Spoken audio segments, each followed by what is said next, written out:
All right, so this right here is a big, big deal, y'all. Let me walk you through it. So MS Now, formerly MSNBC, the artist formerly known as MSNBC, they say, Trump weighing the ouster of Kash Patel. According to sources, Patel has come under scrutiny for his stewardship of bureau resources, including his girlfriend's secret detail and his use of a government jet.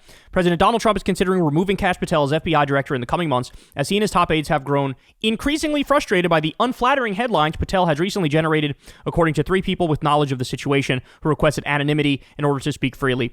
You know, it's kind of crazy with Trump that loyalty really is a one-way street, because he gets to have like negative headlines 24/7, and he'll fucking castigate you and berate you if you break ranks with him.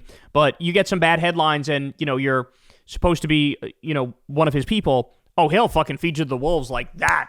As soon as he actually gets annoyed, it's like, you're done. It's over. It's a wrap. Patel has come under scrutiny for his stewardship of bureau resources, including his girlfriend's security detail and use of a government jet, and for his squabbles with other Trump loyalists. Trump and White House aides have confided to allies that the president is eyeing removing Patel and is considering top FBI official Andrew Bailey as the bureau's new director, according to 3 people. Patel is described as being on thin ice, and his ouster appears closer than ever, with Bailey as the logical replacement. 2 of the sources with knowledge of the situation said, though Trump could change his mind in the weeks to come. Now, I will say this.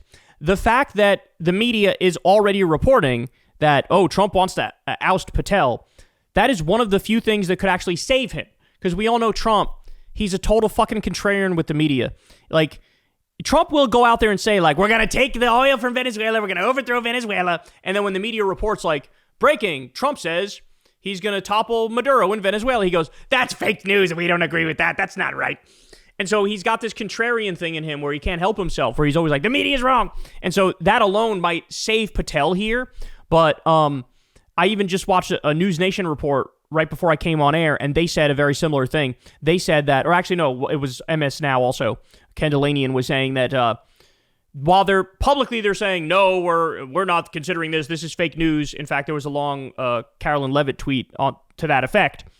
Behind the scenes, they're like, no, totally. Like, he wants this guy gone. On Tuesday, Patel was present at the White House for the annual pardoning of the Thanksgiving turkeys, where Trump publicly commended him, adding that he was very busy doing a great job. When several people applauded, the president added, see, you've got a following, Kash. Following publication of the story, White House Press Secretary Levitt, she said, oh, it's completely made up. Please. They continue here. In an interview last week with Fox News Channel's Brian Kilmeade, the president backed Patel, saying, I do have confidence in Kash, a lot of confidence, and the DOJ. MS Now has reported that U.S. Attorney General Pam Bondi has been frustrated with both Patel and Dan Bongino, in particular over Patel's untimely social media posts boasting prematurely about case breakthroughs, which sometimes threaten to jeopardize investigations. Both Bondi and Deputy Attorney General Todd Blanche have been irritated by the continuing distraction of news coverage of his questionable use of taxpayer resources, multiple sources have said. So, by the way, just as somebody who, it doesn't matter what your politics are, if you've ever been a prosecutor, you've ever been in that the field of law, to watch somebody like Kash Patel go out there and immediately start saying things publicly about, you know, the investigation into the Charlie Kirk murder, for example. Or remember when Kash Patel immediately started posting after the killing of the ICE detainees from a sniper on a rooftop in, I think it was Texas, and they had like anti-ICE written on the bullets. Anti-ICE. Totally made up. But anyway, he posted it. Like, he's getting ahead of himself. At this point, nobody even believes the Tyler Robinson official story, because there's fucking giant loopholes in the story that you could drive a Mack truck through. And so he keeps botching one thing after the next, after the next, after the next. And then on top of that, like they said, he's using like government planes to go watch his shitty fucking girlfriend sing the national anthem at some shitty NRA event. Like, what are you doing? We covered the other day, he literally sent a SWAT team to protect his girlfriend. And then he goes, but she's getting death threats. Yeah, bitch, welcome to 2025. I get death threats every single day. Like, it is what it is. If you're in politics, you're going to get death threats. But they're like, oh, send a SWAT team. Like, what are you doing? What is this? What the fuck is this? So he's a mess. He's a mess. They say here the news reports include a self-styled whistleblower flagging that Patel had used a government jet for what critics dubbed a date night to see his girlfriend perform in State College, Pennsylvania, and his use of the SWAT team Trump inserted Andrew Bailey in the unusual role of co-deputy director at the FBI in September amid broad Republican concern about Deputy Director Bongino's lack of experience for the role. Bongino, a conservative radio show host and former Secret Service agent, had no experience in the FBI when Trump chose him to serve as deputy director.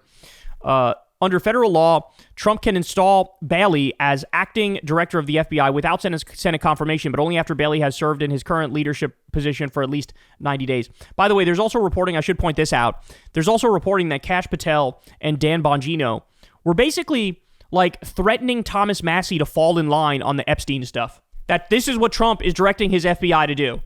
Like, you better get Massie in line and tell him to stop trying to get to the truth of the elite pedophile sex cabal that I was a part of. Bailey was appointed on September 15th. Under the requirements of the Federal Vacancies Reform Act, Bailey could begin working as acting FBI director at any time after December 15th and serve for the next 210 days without confirmation. Bailey previously served as Missouri's state attorney general and has earned high marks inside the FBI ranks, who consider him a steady hand on the helm, which several internal critics argue Patel and Bongino are not. Oh, you don't say. So what's hilarious is they end up trial and erroring their way, workshopping their way back to like, oh, it turns out you need somebody with like some level of institutional know-how and experience and reason, and people who have agents who actually respect them and like them and don't fucking mock them and look down on them and are embarrassed by them, right? Like, they're learning, oh shit, everybody who's not us was right all along. Yeah, you don't fucking say.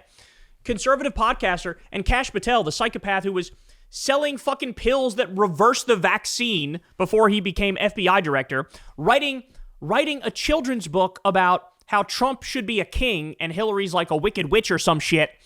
Like, this is the guy that you picked to lead the FBI, botching the Charlie Kirk investigation to no fucking end. Like, it's unbelievable. It's unbelievable. So anyway, I believe that he's on the way out. I believe Bongino's on the way out too. Based on this reporting, the guy who's like this, one of the guys is going to take Bongino's place, clearly. So, wild to see. Like I said, the loyalty only goes one way with Trump. It only goes one way.